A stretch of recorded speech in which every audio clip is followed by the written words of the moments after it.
Salut tout le monde, j'espère que vous allez bien. C'est votre bon vieux Sunejin qui est là pour proposer donc le focus. Un focus qui sera donc entre le Paris Saint-Germain et le Bayern de Munich. Bien évidemment, c'était vraiment le premier gros choc en Ligue des Champions et de la saison pour le club de la capitale.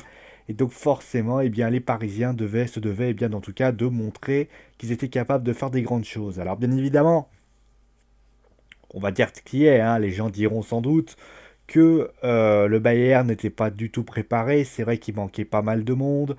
Il y avait notamment des joueurs qui étaient blessés, notamment Neuer, Carlo Ancelotti. Le Bayern n'était pas au mieux en ce début de saison, avec notamment. D'ailleurs, ils sont pas leaders d'ailleurs, le Bayern de Munich. Et puis ils avaient décidé de mettre notamment Rames Rodriguez ou Corentin Tolisso du côté bien titulaire et ne pas mettre Ribéry et Robben en attaque. Donc ça peut signifier pas mal de choses. Donc en tout cas, le Paris Saint-Germain va prouver durant ce match qu'ils vont gagner avec une équipe, je dirais pas qui a vraiment une équipe vraiment très très conquérante. Voilà, c'est plutôt un autre PSG qu'on a vu. On a plutôt vu un PSG évoluer en contre. On a vu un PSG beaucoup plus. Alors le PSG a joué, on va dire, avec toute l'équipe type, avec notamment avec une charnière centrale, Thiago Silva, Marquinhos, Dani Alves, on avait Kurzawa à gauche, on en parlera bien sûr après de lui, Mota, Rabiot, Verratti, et enfin la MCN, Mbappé, Cavani et Neymar. Donc voilà, on avait vraiment l'équipe type. Et donc, le PSG a battu donc le Bayern de Munich 3-0. Donc ça a commencé avec un but de Dani Alves sur une magnifique passe de Neymar. Le deuxième but, c'est sur une passe, en fait, c'est sur un contre tout simplement. C'est à la deuxième minute le premier but. Le deuxième but, en fait, donc on arrive à la 30e minute. Nous arrivons à la 30e minute, alors j'ai pas le chiffre exact, 31e, voilà. Et nous avions Cavani qui donne directement pour Dani Alves, passe en profondeur, Mbappé qui récupère le ballon, qui le redonne à Cavani, frappe et but. Donc 2-0 pour le Paris Saint-Germain. Alors bien évidemment, les Bavarois vont essayer de trouver des occasions, ils vont se créer quelques grosses occasions, mais Alphonse Areola va toujours détourner tel ou tel ballon. Et à la 63e minute, troisième but parisien, Kylian Mbappé se faufile, réussit à passer David Alaba, tente de frapper dans la balle, malheureusement ça passe pas. Neymar en rodin de surface prend le ballon et donc 3-0, la messe est dite. Le Paris Saint-Germain a donc battu le Bayern de Munich 3-0. Voilà, simple, net et sans bavure, comme dirait l'autre. Bon, on va commencer bien sûr, comme à chaque fois, avec la prestation globale. Donc, ça veut dire justement quels sont les joueurs qui ont été. Enfin, plutôt, quelle est l'équipe qui m'a impressionné. On va bien sûr faire la prestation des deux équipes. On va commencer bien sûr, comme il se doit, avec l'équipe à domicile, c'est-à-dire le premier, c'est bien sûr le Paris Saint-Germain. Un PSG d'ailleurs qui a joué différemment que d'habitude, puisque vous l'avez vu, enfin pour ceux qui ont vu le match, le PSG n'a pas essayé, on va dire, comme il aurait pu arriver il y a même contre Montpellier ou d'autres équipes en Ligue 1, ou comme contre le Celtic, ils ont préféré laisser le jeu à l'adversaire, et cela a vraiment porté ses fruits. On a vu un PSG qui a donc décidé notamment a fait confiance notamment à beaucoup au milieu, enfin voilà, le milieu de terrain a plutôt été là pour défendre. On a vu une défense très solide du côté du Paris Saint-Germain. Et quand le Bayern a... Moi j'ai beaucoup aimé, c'est la sérénité parisienne. Là où le Bayern a beaucoup poussé, notamment sur les côtés, où il y a eu beaucoup de centres, notamment sur le côté gauche de la défense parisienne, le PSG a vraiment été là, le PSG a été présent, le PSG a été puissant, voilà le mot, a été puissant dans l'axe et a laissé vraiment peu de chance. Alors certes, le Bayern s'est créé quelques occasions, mais voilà aussi, il y a eu vraiment une sorte de triangle défensif qui a vraiment posé d'immenses problèmes au Bayern de Munich et qui d'ailleurs, quand on voit tous les corners, les centres qui ont très peu trouvé preneur, il y a eu quoi, un ou deux centres qui ont été touchés par une tête bavaroise, ça prouve à quel point que le PSG savait comment bien dérouter cette équipe. Et quand Unai Emery fait des conneries, on est le premier à le dire. Et quand il fait des bonnes choses, il faut le dire aussi. Bon, après en attaque, le PSG a vraiment bien joué le coup. J'ai trouvé un PSG voilà, avec un trio notamment qui voulait montrer, notamment de la part de Neymar et Cavani, qui avait vraiment un penalty gay qui désormais est désormais terminée, hein. Tout ça est derrière nous. On a vu également des joueurs qui sont bien révélés, notamment Kylian Mbappé, qui a fait preuve beaucoup d'aisance collective et de technique. C'est vraiment un joueur qui, je pense, va vraiment étonner son monde.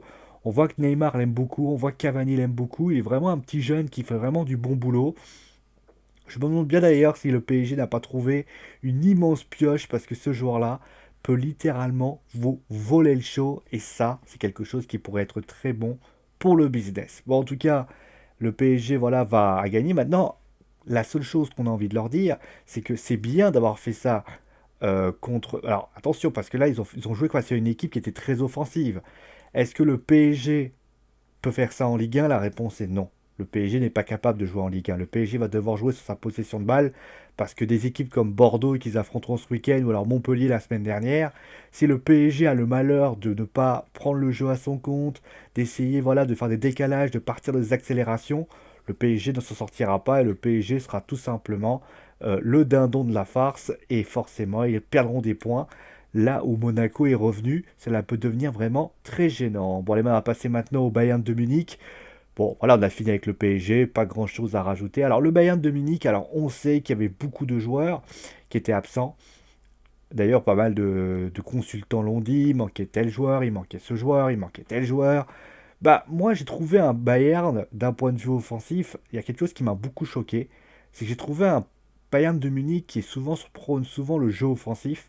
J'ai trouvé un Bayern de Munich extrêmement brouillon. Ça, c'est vrai que Lewandowski qui décroche beaucoup. On a vu notamment un Rames Rodriguez un petit peu voilà, perdu. On a vu notamment voilà, des latéraux qui ont essayé de pousser qui ne sont pas arrivés.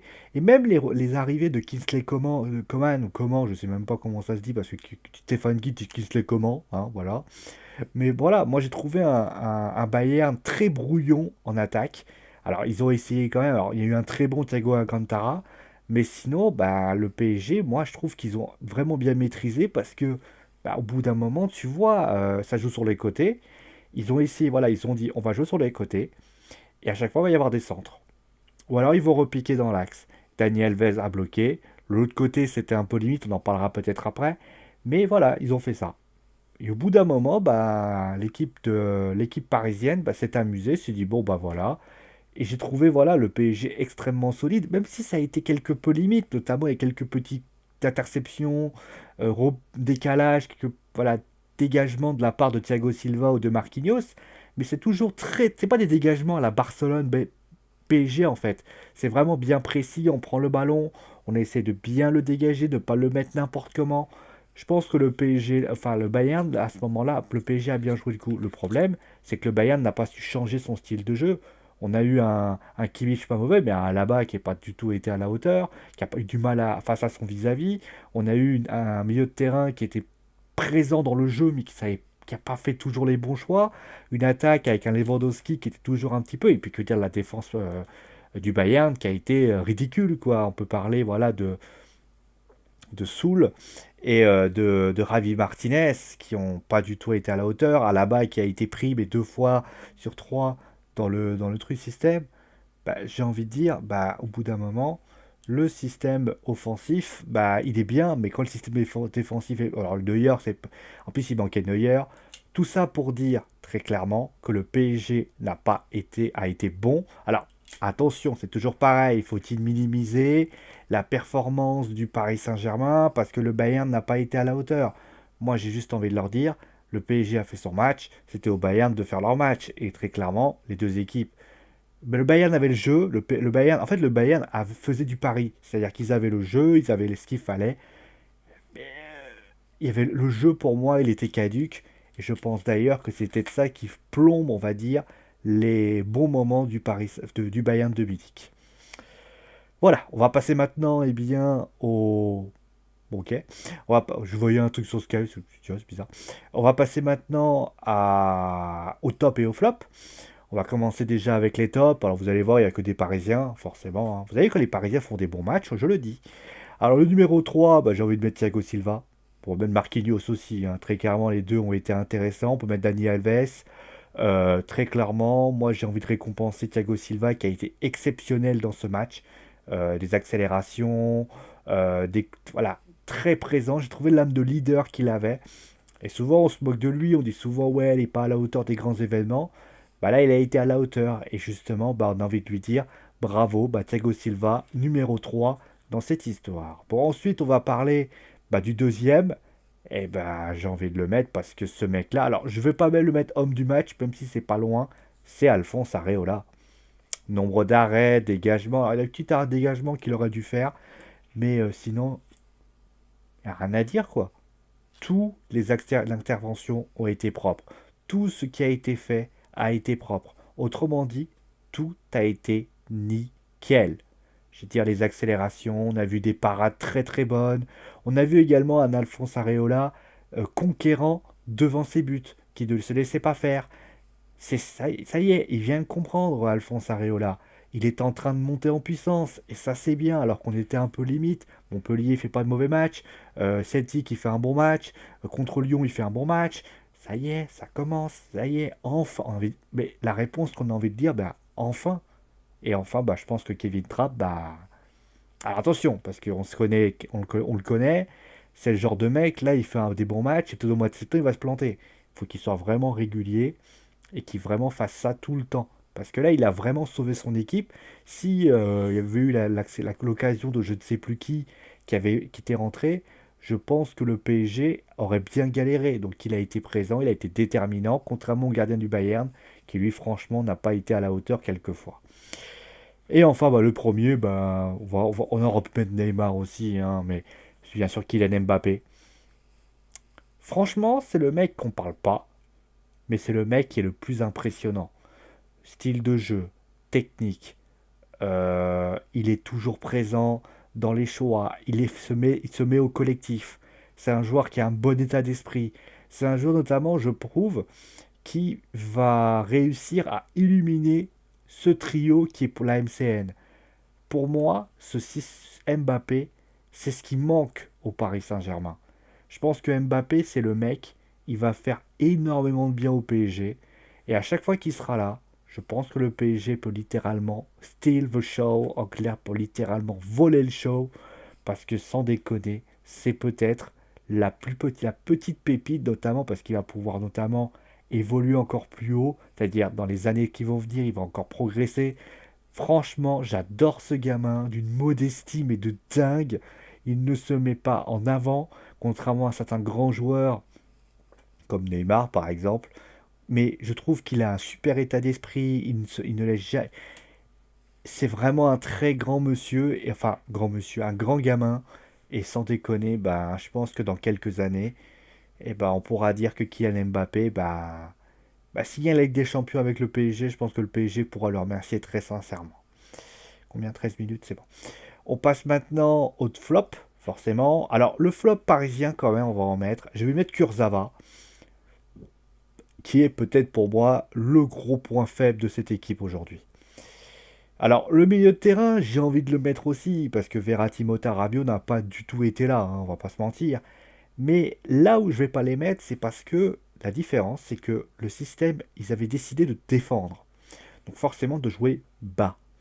Donc forcément, quand tu joues bas, peut-être que je vais considérer que le style de jeu fait, et puis le milieu de terrain a beaucoup aidé et a été présent. Verratti, par exemple, a beaucoup défendu, chose qu'il ne fait pas d'habitude. Mais Kurzawa, on avait beaucoup de jeux à Kimmich, il y a eu James Rodriguez, il y a beaucoup de jeux, Thomas Müller aussi, qui ont beaucoup joué sur le côté droit.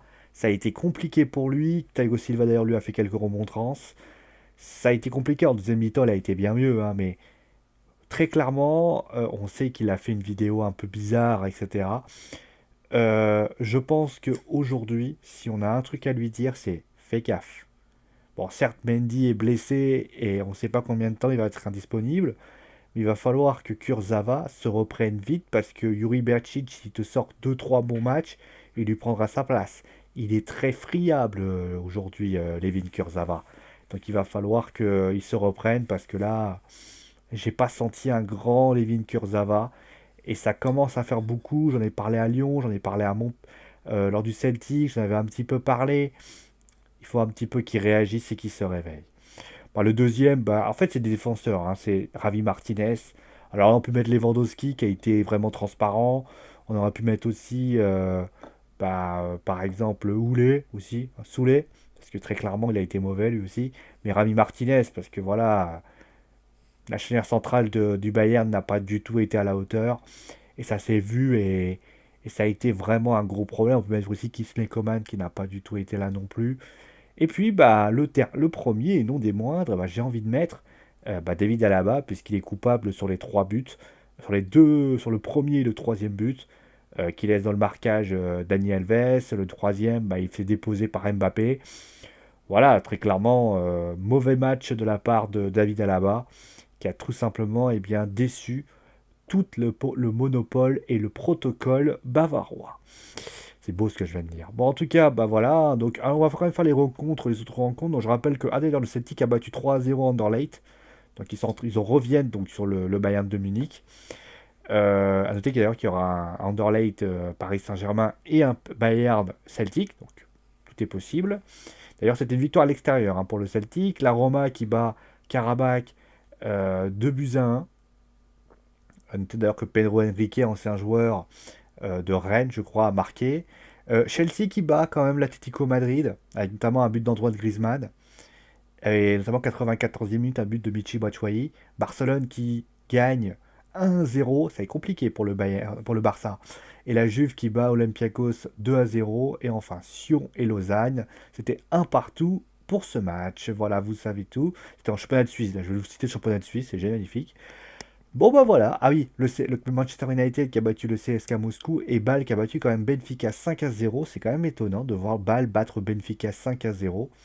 Il y a des classements, hein, donc le Manchester United 6 points, Bâle et CSKA 3 points. Voilà, ça fait 6-3-3, bon, pour l'instant le PSG est premier, tout va bien. Là, de l'autre côté, on a Chelsea qui a pris le devant et le Barça, lui aussi, qui a pris le devant. Voilà.